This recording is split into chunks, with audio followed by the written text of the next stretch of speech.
नमस्कार मित्रांनो, आपल्या सर्वांचं स्वागत आहे. आपण BA भाग 3 मधील सेमिस्टर 5 भूगोल पेपर क्रमांक 9 लोकसंख्या भूगोल यामधील आपण लोकसंख्या भूगोल या पेपरचा अभ्यास करीत आहोत आणि यातील लोकसंख्या वाढ व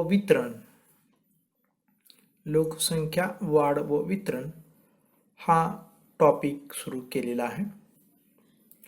या टॉपिक मधील प्रमुख जे अभ्यासाचे घटक आहेत ते आहेत लोकसंख्येचं वितरण, लोकसंख्येच्या वितरणावर परिणाम करणारे घटक. हे दोन प्रमुख मुद्दे आपण अभ्यासले आणि त्यानंतर आपण लोकसंख्या वाढ या मुद्द्याकडे आपण वळतोय. मित्रांनो, आतापर्यंत आपण काय अभ्यासलं याचं थोडंसं आपण रिव्ह्यू घेऊया किंवा आपण फ्लॅशबॅक घेऊया. आपण लोकसंख्येच्या जागतिक वितरणावर परिणाम करणारे घटक प्रथम अभ्यासले. या घटकांच्या मध्ये प्रमुख 3 घटक आहेत. पहिला घटक आहे भौगोलिक, प्राकृतिक, नैसर्गिक घटक. दुसरा घटक आहे आर्थिक घटक. तिसरा घटक आहे सामाजिक, ऐतिहासिक व राजकीय घटक. या पहिल्या घटकामध्ये ज्याचं नाव आहे भौगोलिक, प्राकृतिक, नैसर्गिक घटक, यामध्ये पहिला जो मुद्दा होता तो स्थान होता. दुसरा मुद्दा होता प्राकृतिक रचना. त्यामध्ये पर्वत, पठार, मैदान हे 3 मुद्दे होते. तिसरा मुद्दा होता हवामान. चौथा होता पाणी पुरवठा. पाचवा मृदा. सहावा नैसर्गिक वनस्पती. सातवा खनिज व ऊर्जा साधन संपत्ती. आठवा होता शिरकाव योग्य प्रदेश. नववा होता समुद्र सपाटीपासून उंचीचे प्रदेश. 10वा होता किनारी प्रदेश. यानंतर लोकसंख्येच्या वितरणावर परिणाम करणारा दुसरा प्रमुख घटक आहे आर्थिक घटक. त्यातील पहिला होता वाहतूक. दुसरा होता औद्योगिक विकास. तिसरा होता व्यापार वृद्धी. चौथा होता नागरीकरण. पाचवा होता तांत्रिक प्रगती. आणि लोकसंख्येच्या वितरणावर परिणाम करणारा हा तिसरा घटक मित्रांनो होता तो होता सामाजिक, ऐतिहासिक व राजकीय घटक. त्याच्यामध्ये सामाजिक घटक, ऐतिहासिक घटक, राजकीय घटक आणि धोरणे. यानंतर आपण लोकसंख्या वितरण अभ्यासलं मित्रांनो. त्यामध्ये आपण प्रथम लोकसंख्येची घनता म्हणजे काय आपण अभ्यासले. लोकसंख्येच्या घनतेचे प्रकार आपण अभ्यासले आणि लोकसंख्येची जी काही वितरणाची जी काही आकडेवारी आहे, खंडवार जागतिक लोकसंख्या व घनता आपण अभ्यासली. यासाठी 2013चा आपण चार्ट किंवा आकडेवारी आपण निवडली होती. त्यानंतर आपण लोकसंख्येच्या जागतिक वितरणाची वैशिष्ट्ये अभ्यासली. त्यानंतर आपण लोकसंख्येचे जागतिक वितरण, त्याच्यामध्ये विरळ लोकवस्तीचे प्रदेश, मध्यम लोकवस्तीचे प्रदेश, दाट लोकवस्तीचे प्रदेश अभ्यासले. विरळ लोकवस्तीच्या प्रदेशामध्ये कोणते कोणते प्रदेश येतात याचा आपण अभ्यास केला. मध्यम लोकवस्तीच्या प्रदेशात कोणते प्रदेश येतात याचाही अभ्यास केला. दाट लोकवस्तीच्या प्रदेशामध्ये शेतीदृष्ट्या विकसित प्रदेश व औद्योगिकदृष्ट्या विकसित प्रदेश यांचा आपण अभ्यास केला. आणि त्यानंतर आपण भारतातील लोकसंख्येचं जे काही वितरण आहे त्यासाठी आपण घनतेच्या आधारे भारतातील लोकसंख्येचं वितरण आपण अभ्यासलं. त्यासाठी 1901 ते 2011 पर्यंतची भारताची जनगणना व लोकसंख्येची घनता आपण अभ्यासली. आणि या चार्ट शिवाय आपण पुढं भारतातील सन 2011च्या जनगणनेनुसार राज्य व केंद्रशासित प्रदेशाच्या लोकसंख्येच्या घनतेची वैशिष्ट्ये आपण अभ्यासली आणि या वैशिष्ट्यानंतर आज आपण अभ्यासणार आहोत मित्रांनो, तो विषय आहे की लोकसंख्येची वाढ. लोकसंख्येची वाढ हे सर्व इथपर्यंतचा संपूर्ण भाग मी आपल्याला एवढ्यासाठीच सांगितला मित्रांनो की आपले प्रवेश सुरू आहेत आणि प्रवेश सुरू असताना सुद्धा आपले तासही सुरू आहेत. आजही काही नवीन विद्यार्थी जॉईन होत आहेत आणि त्यांना आपल्याला अगदी उशिरानं जॉईन झालेल्या मुलांना सुद्धा कळावं की आपण अभ्यासक्रमामध्ये काय काय अभ्यासलेलं आहे आणि या मुद्द्यांच्या आधारे ते सेल्फ स्टडी करू शकतात किंवा आपण जे काही अभ्यासासाठी निर्माण केलेलं टेलिग्रामवरचं जे काही चॅनेल आहे BA3 साठीचं, त्या चॅनेलवरती जाऊन हे सगळे व्हिडिओ आणि त्याचा असणारा जो काही अभ्यास आहे तो श्रवण करू शकतात किंवा टेक्स्ट मटेरियलमधून किंवा त्याला आपण पुस्तक असं म्हणतो, त्या पुस्तकातून हा सर्व अभ्यास ते करू शकतात. परंतु नेमका कशाचा अभ्यास करायचा हे याच्या साहाय्यानं त्यांना कळेल. याशिवाय त्यांनी सिलेबसचं एक व्हिडिओ सुरुवातीचा आहे तोही अभ्यासला तर त्यामध्ये कोणते कोणते मुद्दे आहेत हे आणखीन त्यांना कळून येईल आणि इथं आतापर्यंतचं जे आपण रिव्हिजन पाहिली त्या आधारेही त्यांना हे सर्व स्पष्ट होईल. मित्रांनो, लोकसंख्येची वाढ व वितरण या प्रकरणामध्ये आपण वितरण तर अभ्यासलंच, वितरणावर परिणाम करणारे घटक अभ्यासले. आता प्रत्यक्ष वाढीकडं आपण जाणार आहोत. जगाची जी काही लोकसंख्येची वाढ आहे ही अत्यंत जलद गतीनं होत आहे मित्रांनो. जगामध्ये जी काही लोकसंख्येच्या वाढीची आकडेवारी आहेत त्या आकडेवारीचा विचार करता मित्रांनो जग जी काही लोकसंख्येच्या बाबतीमध्ये त्याचा जो आकडा आहे तो खूप मोठा आहे. आज जगामध्ये 780 कोटी जगाची लोकसंख्या आहे आजची. ही जी काही वाढ आहे ही भयानक वाढ कशा पद्धतीनं झालेली आहे याचा इत्थंभूत आपण अभ्यास करण्यापूर्वी थोडंसं तुम्हाला कल्पना यावी यासाठी जगात 2016ला जो काही लोकसंख्येचा वाढीचा वेग होता किंवा जन्मदर होता तो मी तुम्हाला सांगतो की 2016मध्ये जगात दर मिनिटाला मित्रांनो 256 बालक जन्माला येत होते. दर मिनिटाला 256 बालक.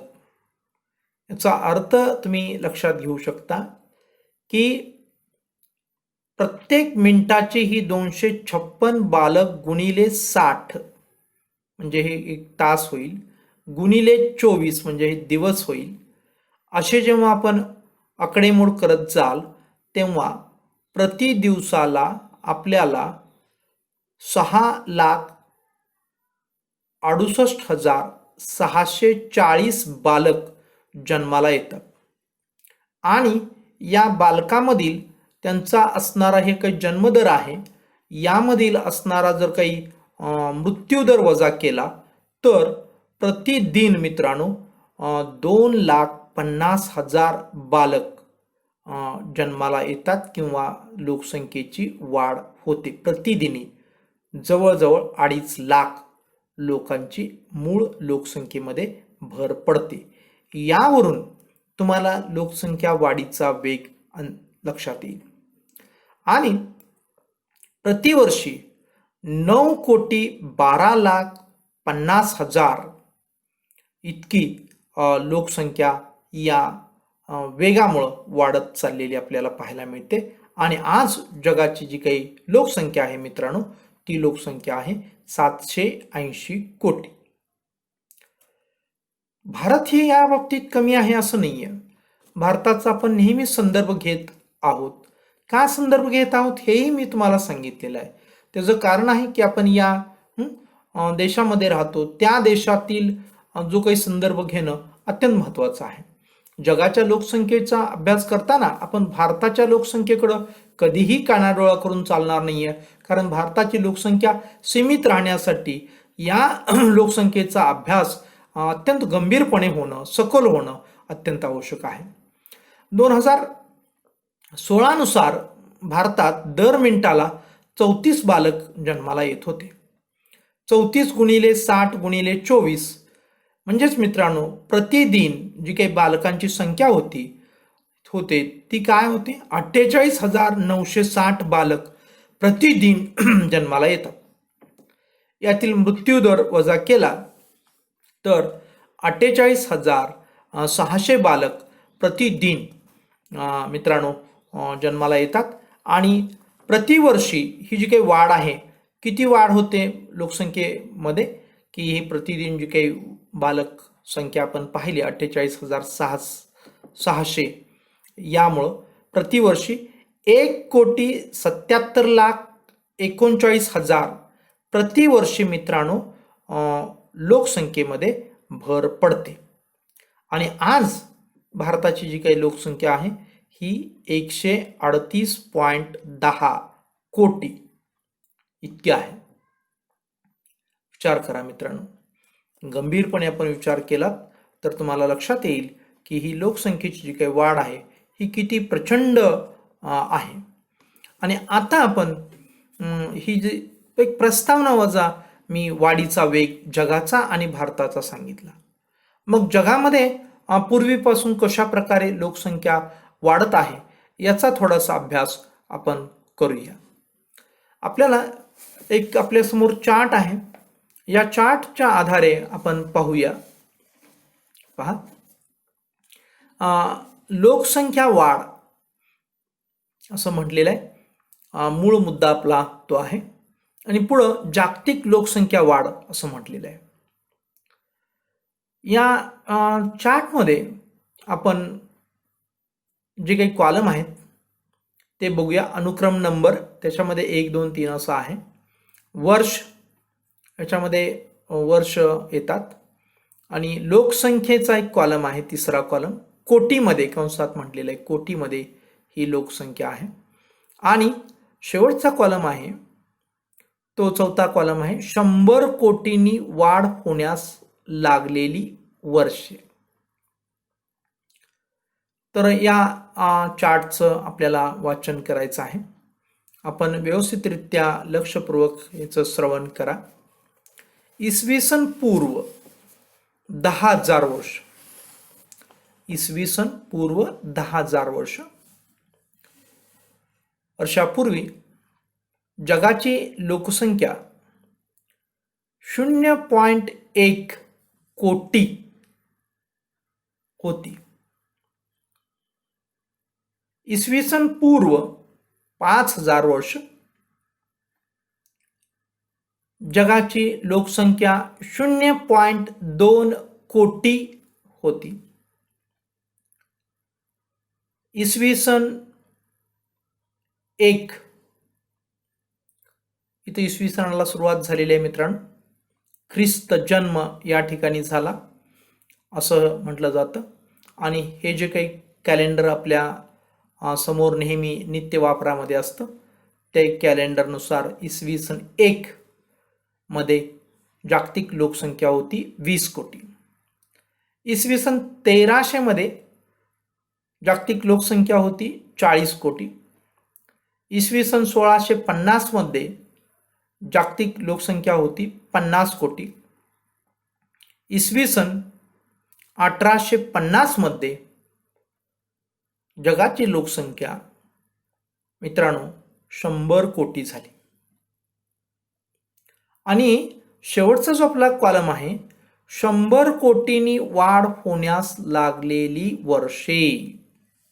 बघा आता किती वर्ष लागली उत्क्रांतीपासून, मानवाच्या उत्क्रांतीपासून. काही तज्ञांचं मत आहे की मित्रांनो की जेव्हापासून या मानवाची उत्पत्ती झाली, जेव्हापासून मानवाची उत्पत्ती झाली तेव्हापासून, म्हणजे असं अभ्यासामध्ये आढळते की सुमारे 4,500 दशलक्ष वर्षापूर्वी पृथ्वीची उत्पत्ती झाली. 4,500 दशलक्ष वर्षापूर्वी पृथ्वीची उत्पत्ती झाली आणि त्यानंतर मानवाची उत्क्रांती झाली असं तज्ज्ञांचं मत आहे.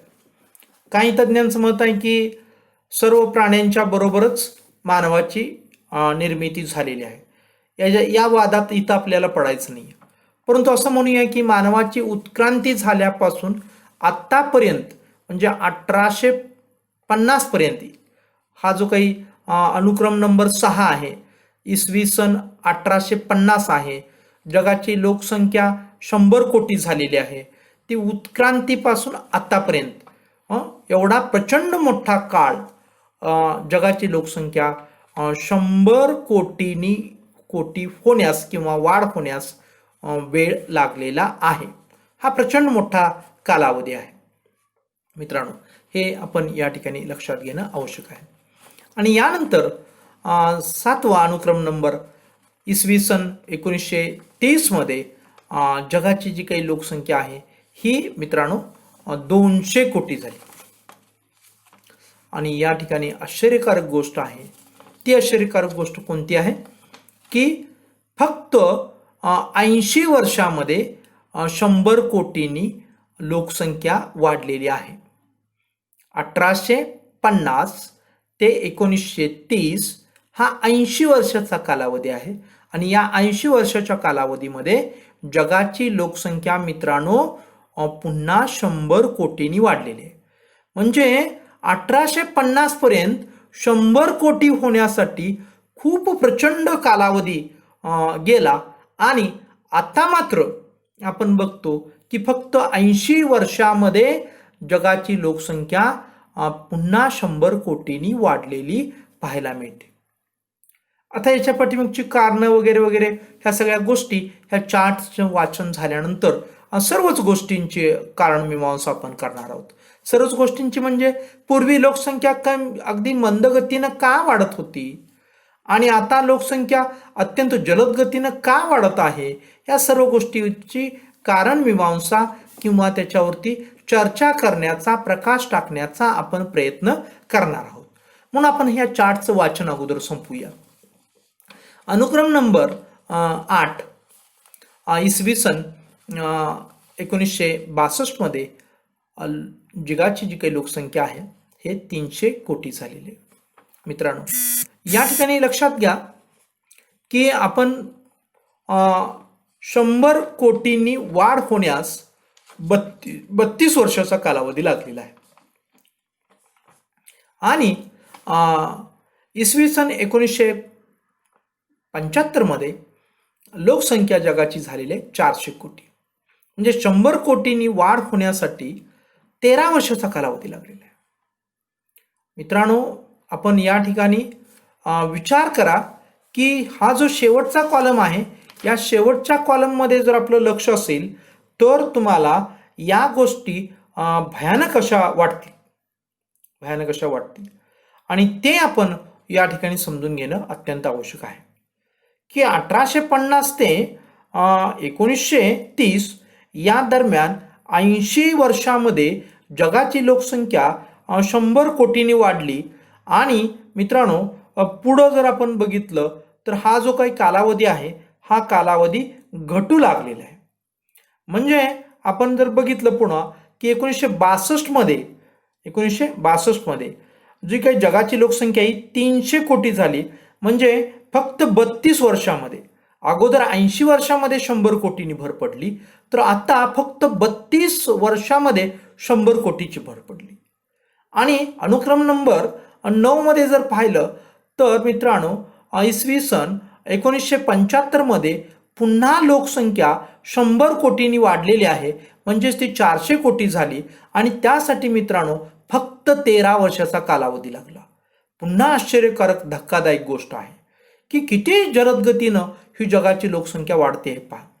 आणि 10वा जो काही अनुक्रम नंबर आहे इसवी सन 1987 मध्ये जगाची लोकसंख्या मित्रांनो 500 कोटी झाली आणि 100 कोटीनं भर पडण्यासाठी फक्त 12 वर्षाचा कालावधी लागला. आणि या ठिकाणी मित्रांनो जग खडबडून जागं झालं. काय जागं झालं की अब करायची वेळ आली.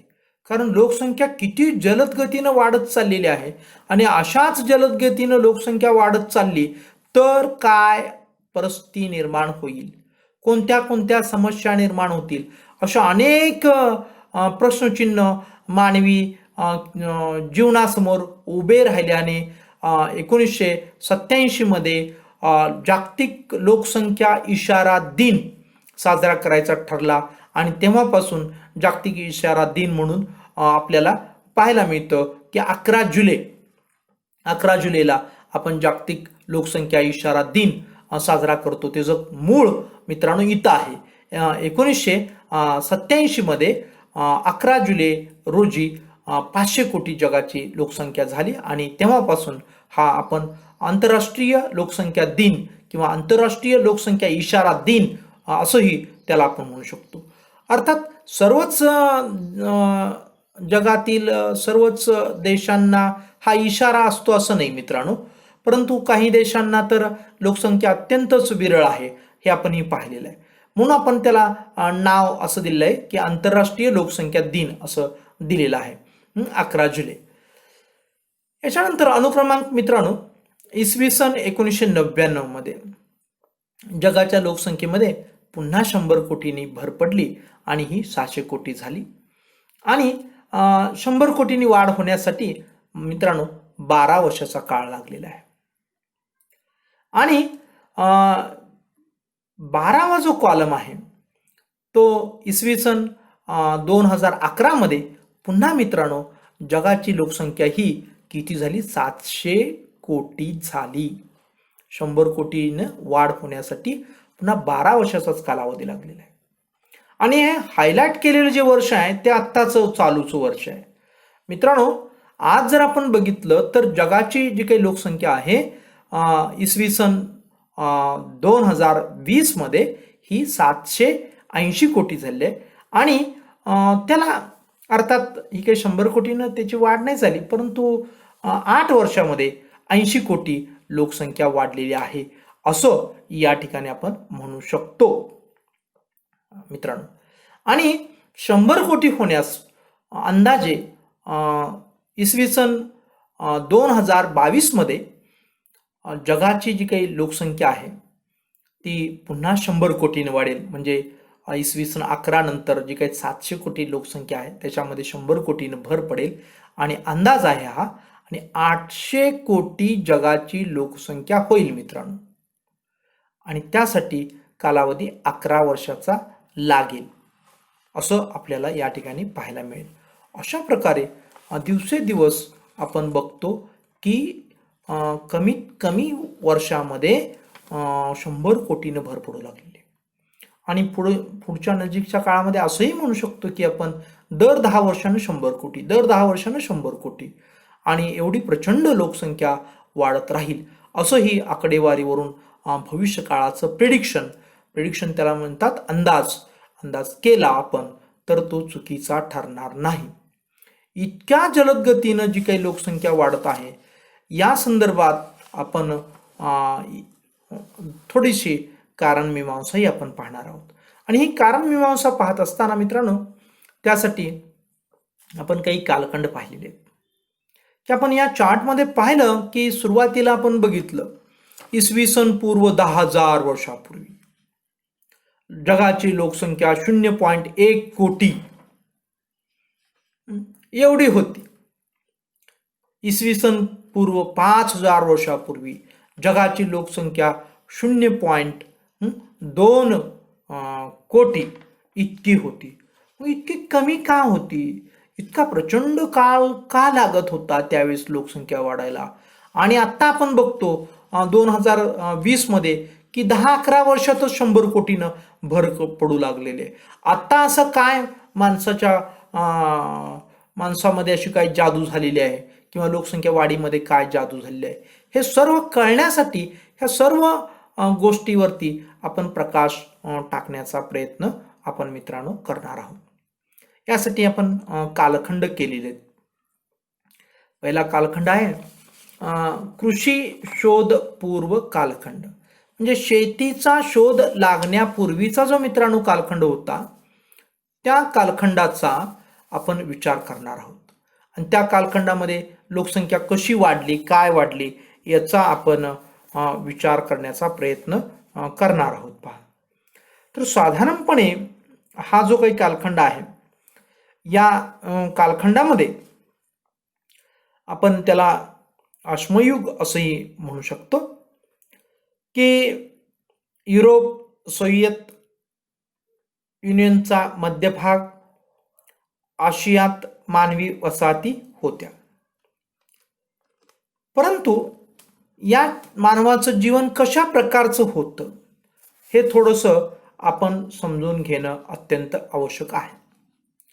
आता शेतीचा शोध लागण्यापूर्वीचा जो काही कालखंड होता, त्या कालखंडाला आपण असंही काही पुस्तकामध्ये नावं तुम्हाला पाहायला मिळतील, की शिकारीचा कालखंड, पशुपालनाचा कालखंड, असंही त्याचं वर्णन तुम्हाला पाहायला मिळेल. की जे इथं आपल्या समोर आपण त्याला टायटल दिलेलं आहे, कृषी शोध पूर्व कालखंड.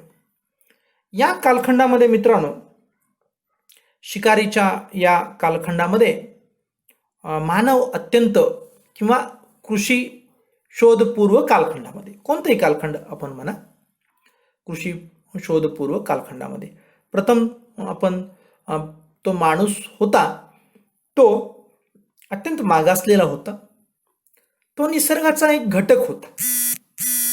आज मित्रांनो, जसं आपल्याला निसर्गामध्ये वाघ, सिंह, चित्ता दुर्मिळ आहेत प्राणी, परंतु पाहायला मिळतात. हरिण, हत्ती, अस्वल, कासव, अनेक प्राणी आपल्याला निसर्गामध्ये पाहायला मिळतात.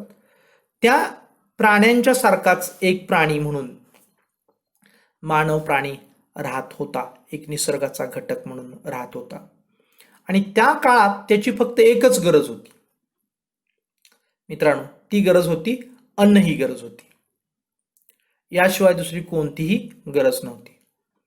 सभोवतालची फळे, कंदमुळे गोळा करून तो आपला उदरनिर्वाह करत होता, किंवा आपली असणारी प्रमुख एक अन्न ही गरज आहे, ती गरज पूर्ण करत होता.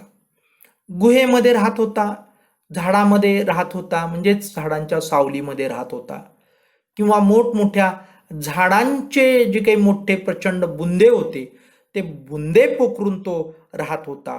अशी त्याची परिस्थिती होती. आणि कालांतरानं निसर्गातील जसं आहे तसं, मी आता म्हणालो की फळं, कंदमुळं तो स्वीकारत होता. आणि कालांतरानं त्याला शिकार करण्याची कला अवगत झाली. आणि या शिकारी सोबत त्याला अन्न एक आपली गरज भागवण्यासाठी आणखीन एक गोष्ट तो करू लागला, की फळे, कंदमुळे गोळा करणे, खाण्याबरोबर तो शिकार करू लागला. आणि सुरुवातीला तर तो कच्चं मांस मित्रांनो खात होता. आणि कालांतरानं काय झालं, की अग्नीचा शोध लागला. अग्नीचा शोध लागला आणि त्यानं ते जे काही मांस आहे, ते मांस भाजून खाण्यास सुरुवात केली. आणि मग त्याचा अशा प्रकारचा उदरनिर्वाह होऊ लागला.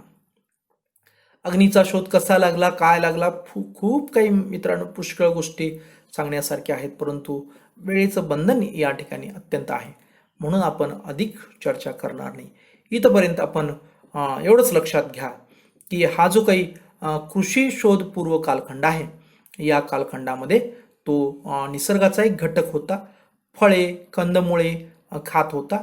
आणि शिकारीचा त्याला कला अवगत झाली. आणि नंतर त्याला अग्नीचाही शोध लागला, आणि मग ते मांस वगैरे तो भाजून खाऊ लागला. अशा प्रकारे अगदी सुरुवातीच्या काळामध्ये मनुष्य हा उदरनिर्वाह करत होता. आणि मित्रांनो, पुढचा जो वर्णन आहे ते आपल्याला पुढील तासाला करणं आवश्यक आहे, कारण आपल्याला वेळेचं बंधन पाळायचं आहे. तेव्हा नमस्कार.